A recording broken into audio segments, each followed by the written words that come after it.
At 3:13, the hospital elevator opened by itself without warning. Burned sleeves releasing thin smoke and silence. She asked Noah whether he wanted forbidden floor 14. Behind her reflected an empty cabin without movement. Noah realized Mira cast no reflection there at all.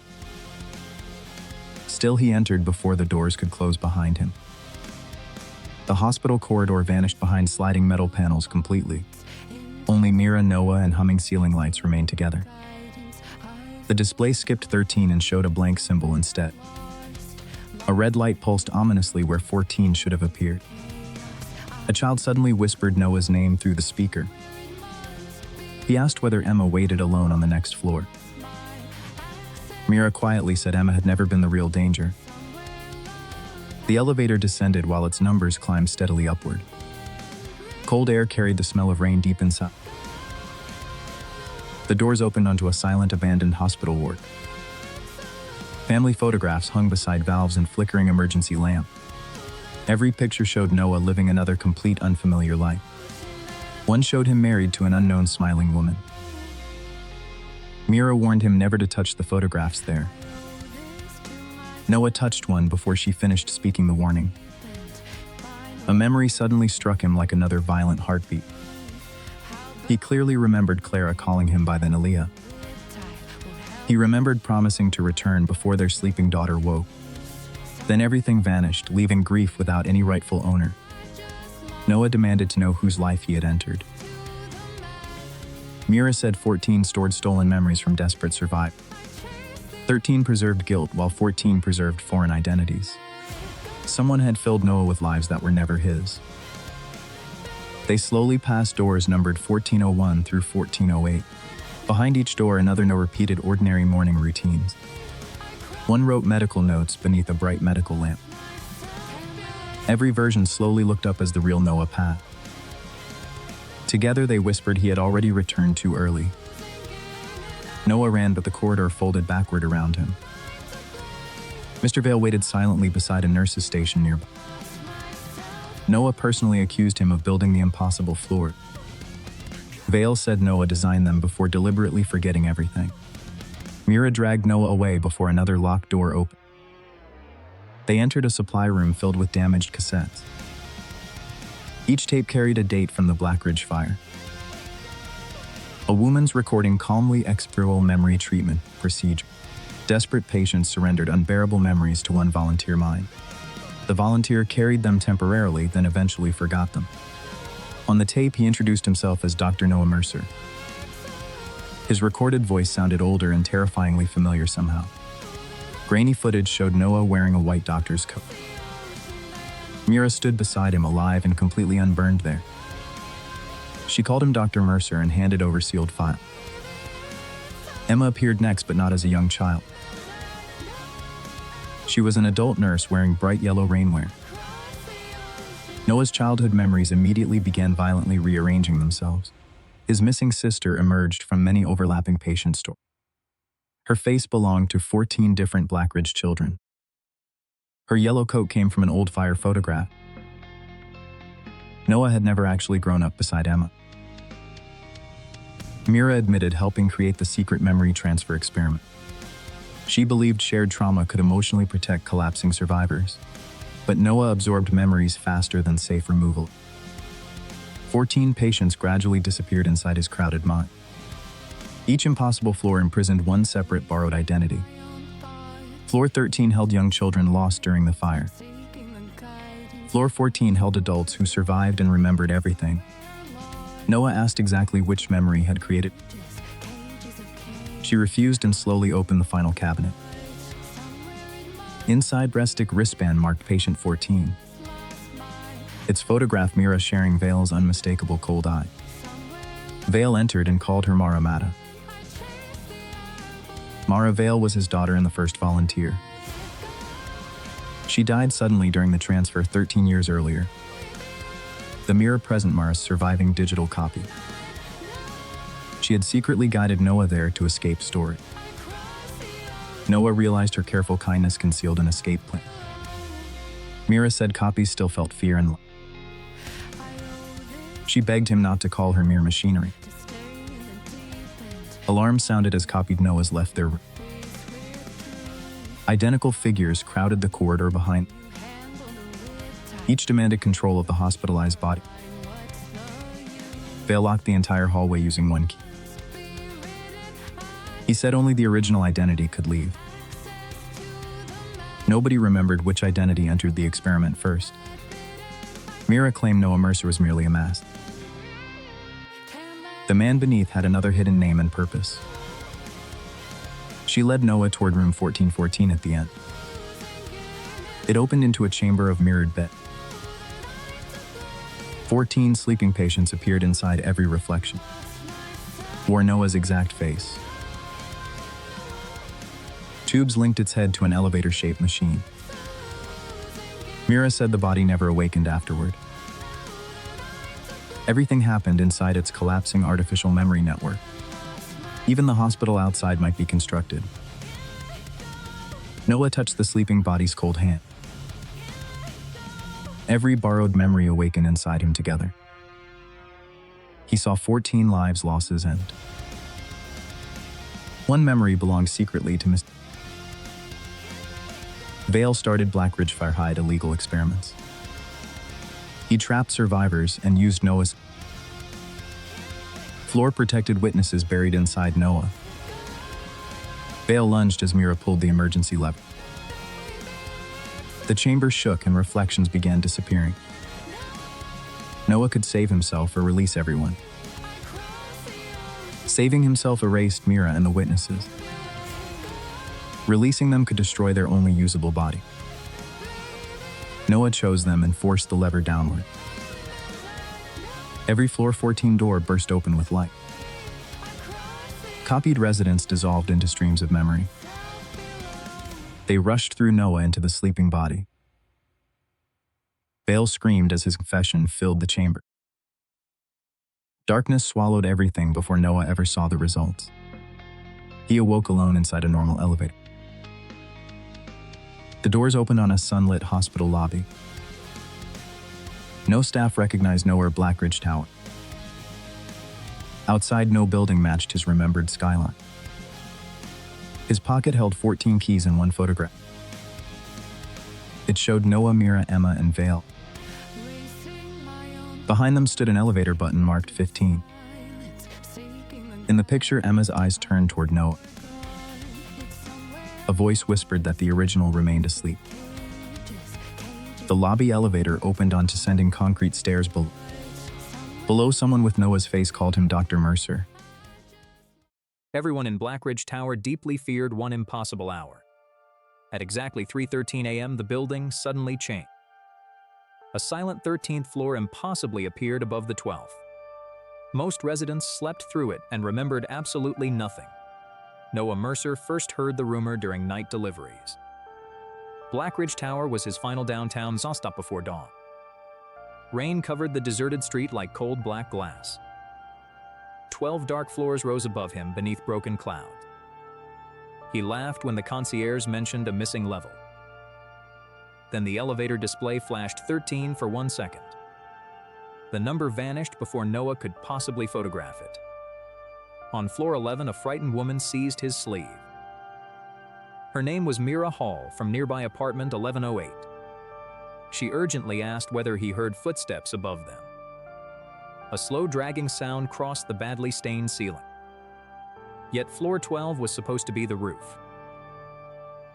Mira heard footsteps returning nightly at exactly 3:13.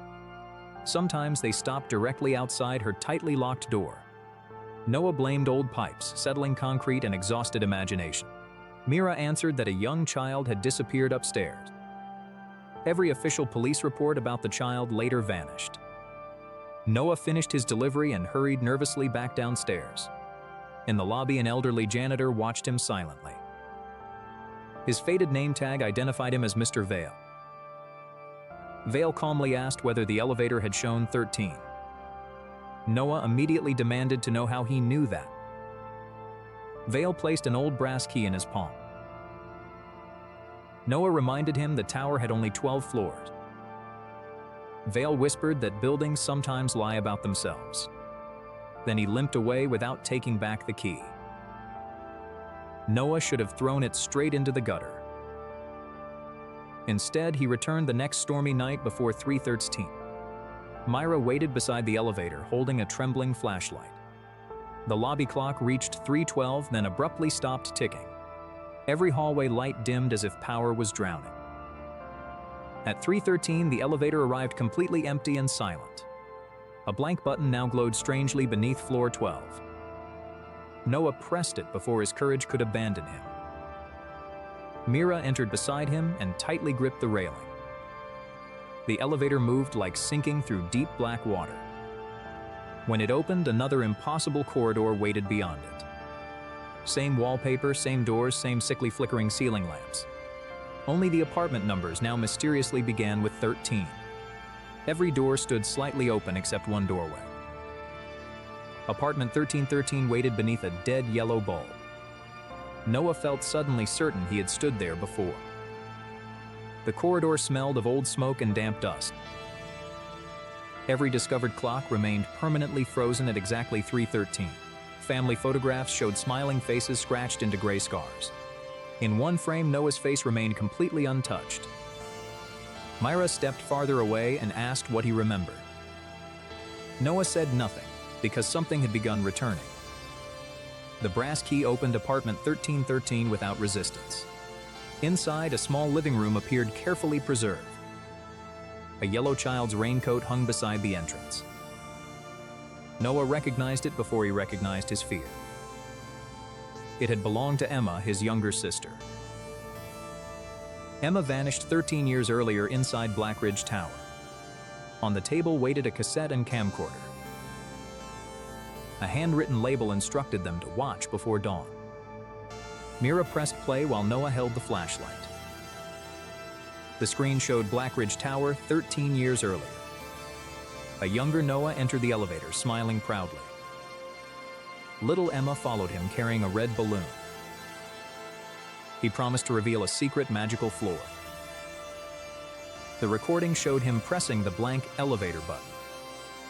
Young Noah led Emma toward apartment 1313. He unlocked the door using the same brass key. Then static swallowed the picture and Emma screamed. A soft knock suddenly came from the bedroom. Noah and Mira approached while the camcorder kept playing. The bedroom door opened slowly without anyone touching it. Emma stood inside wearing the same yellow raincoat. She looked 13, unchanged by 13 missing years. Her first question was why Noah abandoned her. He backed away as forgotten smoke filled his lungs.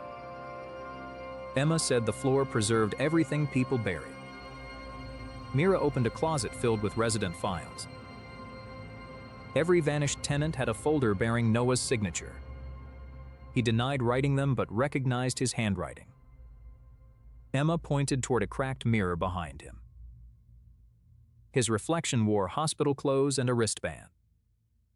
The apartment flickered like scenery made from paper. Mira whispered that she had never lived in 1108. She said Noah had met her many times. Each time he forgot before reaching the truth. The tower was not creating a supernatural floor. His damaged mind was rebuilding one terrible night. Blackridge Tower had burned and closed years earlier. The first flames began inside apartment 1313. Noah remembered dropping a candle during their exploration. The door jammed while smoke trapped Emma inside. He ran to find help but never returned. The 13th floor became a prison made from denial. Alarms screamed as old smoke flooded the corridor. Emma offered Noah a choice before the floor collapsed. He could stay with her and forget everything, or leave, awaken, and carry the truth forever. Noah seized Mira's hand and ran toward the elevator. The corridor stretched longer with every desperate step. Open doors revealed missing tenants watching them silently. Vale waited beside the elevator like a patient gatekeeper. He warned that only one passenger could leave.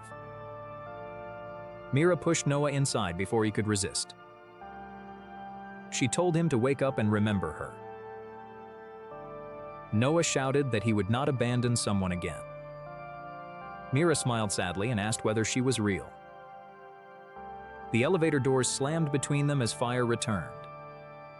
Noah woke screaming beneath harsh hospital morning light. A nurse said he had suffered another nightly relapse. She claimed Blackridge Tower existed only in his records.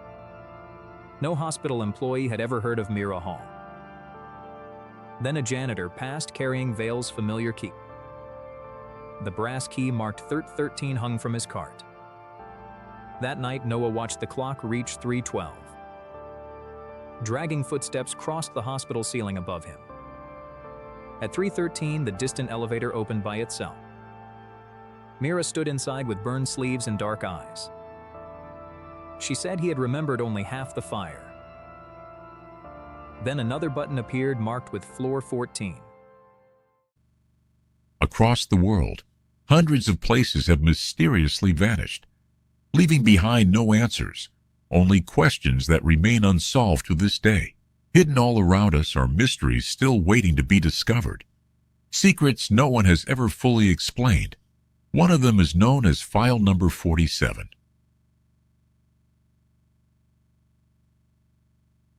According to the records, this place was once home to more than 10,000 people, a thriving community filled with daily life and activity.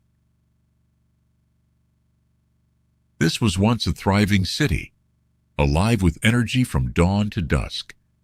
Its streets were filled with people going about their daily lives. Markets buzzed with activity, and the laughter of children echoed through every neighborhood. It seemed like a place full of hope, life, and a promising future. But then, in a single night, everything changed. It happened so suddenly that no one saw it coming. Before anyone could understand what was happening, an entire way of life had vanished, leaving behind only silence and unanswered questions. The next morning, there was no one left. Not a single sign of life remained. The streets stood silent. The homes were abandoned, and it was as if the entire city had simply vanished overnight. There were no signs of war, no evidence of violence, no indication that anyone had tried to flee. It was as if every person had simply disappeared. Without a trace, everything was left exactly as it had been. Nothing appeared disturbed. There were no signs of recent activity, no movement, no voices, as if time itself had suddenly stopped, freezing the entire city in a single moment. Then something strange began to unfold. According to the final pages of the records, an unknown presence had appeared without warning. The very last entry contained only a single sentence, as if whoever wrote it never had the chance to finish. "They're coming." Those were the final words ever recorded. No names were mentioned. No explanation was given. To this day, no one knows who they were, or what was truly coming that night. To this day, no one knows who or what they were. No evidence was ever found. No explanation was ever confirmed. Their identity remains one of history's most chilling and enduring mysteries. Some believe it was a natural disaster, a sudden catastrophe that struck without warning, forcing everyone to disappear in a matter of hours. Others believe it was something far beyond human understanding, an unexplained phenomenon, something humanity has never discovered, never identified, and still cannot explain to this day. Case file number 47. Even today, it remains unsolved, a mystery that continues to defy every explanation. Its secrets may never be revealed. Fade to black.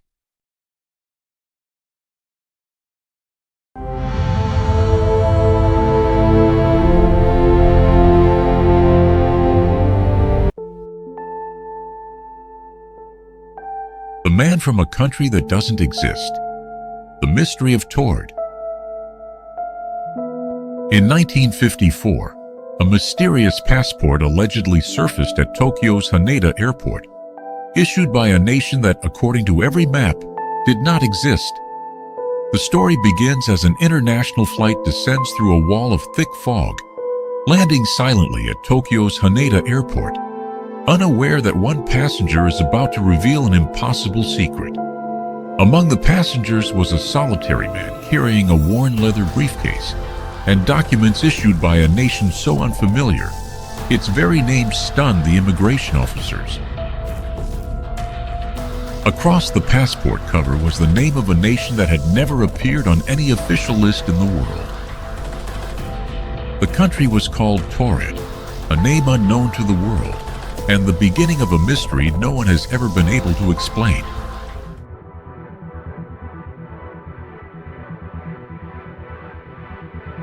Map after map was examined, but nowhere on Earth could the name Taured be found, as though the country had never existed at all.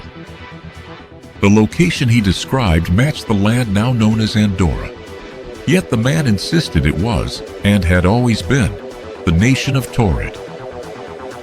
The man firmly insisted that Taured had existed for more than 1,000 years, speaking as though he had somehow crossed over into our world from a mysterious parallel reality. Even more disturbing, the passport contained multiple official stamps, evidence that it had somehow been accepted at other borders before.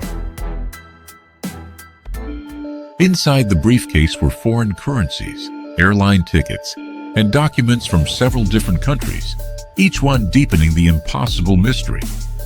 Airport security was alerted immediately when officials failed to verify a single one of his documents. For hours, officials searched for answers, but the origin of the mysterious passport remained completely unexplained. A mystery remained, one impossible question still waiting to be answered. Could this passport have come from another version of our world, one existing beyond the boundaries of our reality?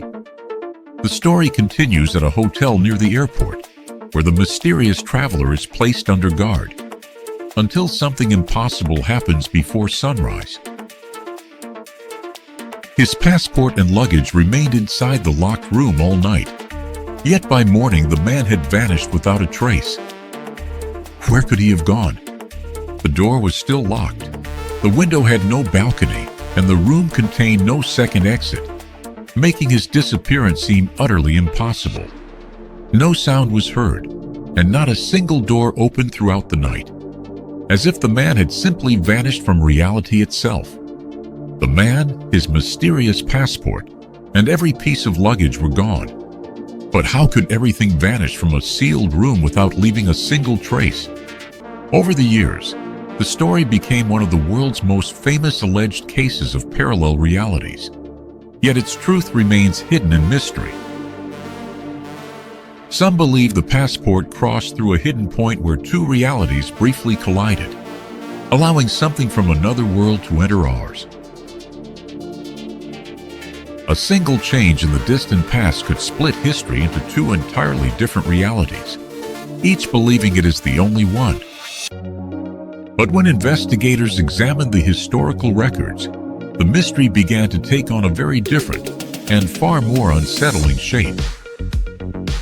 An old report called the country Taured, with its capital in Tamanrasset, not Taured near Andorra, revealing that the legend may have been distorted over time. With each retelling, the country's name, its location, the date, and even the ending of the case were gradually rewritten, until fact and legend became impossible to separate. Perhaps the man never came from a parallel world, yet the non-existent nation he claimed as his homeland became a legend that has endured for decades.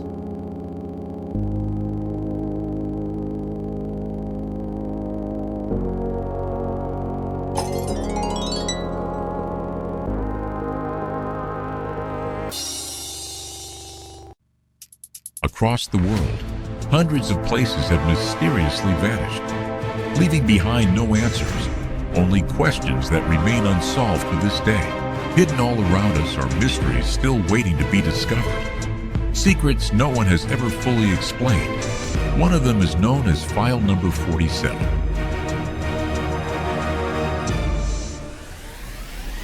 According to the records, this place was once home to more than 10,000 people, a thriving community filled with daily life and activity. This was once a thriving city, alive with energy from dawn to dusk. Its streets were filled with people going about their daily lives. Markets buzzed with activity, and the laughter of children echoed through every neighborhood. It seemed like a place full of hope, life, and a promising future. But then, in a single night, everything changed. It happened so suddenly that no one saw it coming. Before anyone could understand what was happening, an entire way of life had vanished, leaving behind only silence and unanswered questions. The next morning, there was no one left. Not a single sign of life remained. The streets stood silent. The homes were abandoned, and it was as if the entire city had simply vanished overnight. There were no signs of war, no evidence of violence, no indication that anyone had tried to flee. It was as if every person had simply disappeared. Without a trace, everything was left exactly as it had been. Nothing appeared disturbed. There were no signs of recent activity, no movement, no voices, as if time itself had suddenly stopped, freezing the entire city in a single moment. Then something strange began to unfold. According to the final pages of the records, an unknown presence had appeared without warning. The very last entry contained only a single sentence, as if whoever wrote it never had the chance to finish. "They're coming." Those were the final words ever recorded. No names were mentioned. No explanation was given. To this day, no one knows who they were, or what was truly coming that night. To this day, no one knows who or what they were. No evidence was ever found. No explanation was ever confirmed. Their identity remains one of history's most chilling and enduring mysteries. Some believe it was a natural disaster, a sudden catastrophe that struck without warning, forcing everyone to disappear in a matter of hours. Others believe it was something far beyond human understanding, an unexplained phenomenon, something humanity has never discovered, never identified, and still cannot explain to this day. Case file number 47. Even today, it remains unsolved, a mystery that continues to defy every explanation. Its secrets may never be revealed. Fade to black. If a lighthouse flashed your name, would you answer it? In 1996, 3 fishermen did. None returned home. The strangest part? Their boat came back completely dry. Inside lay a photograph taken exactly years later. This is case file 92, the Tomorrow Lighthouse. Black Glass Point sits beyond the last road on the map. Then keeper Elias Vale vanished during a cloudless midnight shift. The door was locked from inside. Every window was sealed. Only wet footprints remained, circling the lamp 3 times. The final footprint ended in the center of solid glass. But locals noticed something the official report carefully omitted. The lamp kept flashing, although its power cable was cut. At first, the flashes looked random. Short, long, short. A schoolteacher named Nora Finch translated them as Morse code. The message contained 1 word, Morrow. Then came 6 numbers, the following day's date and time. At that exact minute, Nora's kitchen ceiling collapsed. She survived only because she had gone outside to watch. For 2 weeks, the beam predicted fires, falls, and storms. Then the messages changed from names to precise instructions. Turn left, leave now. Do not board the 9:15 ferry. Those who obeyed lived. Those who ignored it were injured. Soon the town stopped making decisions without consulting the beam. Birthdays, marriages, business deals. The light chose everything. That was when the first impossible photograph appeared. It showed the town square flooded beneath a blood-red moon. On the back, July 23, 2026. Do not ring the bell. The photograph was found in a wall sealed since 1904. Most residents wanted the lighthouse destroyed before that date, but Mayor Silas Reed refused. The warnings had saved dozens. He hired engineer Mara Quinn to prove the signal was mechanical. Mara trusted wires, gears, and facts, not ghost stories. Her first test found no electricity anywhere in the structure. Her second found the glass lens was colder than seawater. Her third revealed a heartbeat beneath the stone floor. It beat every 4 seconds, the exact rhythm of the flashes. Mara lifted a rusted plate and discovered stairs descending underground. She descended 37 steps before hearing her own voice. It whispered, "Whatever you see, do not answer me." At the bottom waited a room filled with hundreds of clocks. Each clock carried a resident's name instead of numbers. Most moved forward, some ran backward. 3 were completely still. Mara found a 4th clock hidden behind a curtain. It bore her name, and its hands were moving backward. Beside it stood a tape recorder made decades before her birth. When she pressed play, her own voice filled the cave. "The lighthouse does not predict disasters," the recording said. "It rehearses them until someone obeys." Mara stopped the tape, but the reels continued turning. Then the beam above began flashing a new name, Silas Reed. The message ordered him to ring the harbor bell at midnight. Silas called it another warning and prepared to obey. Mara begged him to wait. The photograph said the opposite. One side trusted the photograph. The other trusted years of rescues. At 11:56, every named clock stopped at once. At 11:57, the ocean pulled away from the harbor. Fish, anchors, and an entire stone staircase appeared below. At 11:58, people heard knocking beneath the town square. At 11:59, the lighthouse beam turned toward the ground. It illuminated a perfect circle no map had ever shown. Mara realized the lighthouse was not guiding ships at all. It was marking a door, and the bell was its key. She raced uphill while Silas wrapped both hands around the rope. The first midnight chime cracked every window in Blackglass Point. The second made the stopped clocks begin counting backward. Before the third, Mara cut the rope with an axe. Silence fell. For 1 second, nothing happened. Then something enormous knocked back from beneath the square. Once, twice, exactly 4 seconds apart. The ground opened, revealing a staircase descending into green light, and climbing upward was Keeper Elias Vale, unchanged since 1987. He was dry, calm, and carrying tomorrow's newspaper. Its headline read, "Blackglass Point disappears without trace." Below it was a photograph of Mara ringing the bell alone. Mara stared at Elias and asked where he had been. He answered, "Waiting for you to send the first warning." Then every clock in the cave began striking midnight. The lighthouse projected scenes across the clouds like a film. They saw Nora leave her kitchen before the ceiling fell. They saw the ferry change course after passengers refused to board. That new course caused the storm collision everyone remembered. Every rescue had quietly moved danger towards someone else. The lighthouse had never prevented a tragedy, only reassigned it, and each act of obedience made the underground door stronger. Silas had saved the town by condemning people beyond it.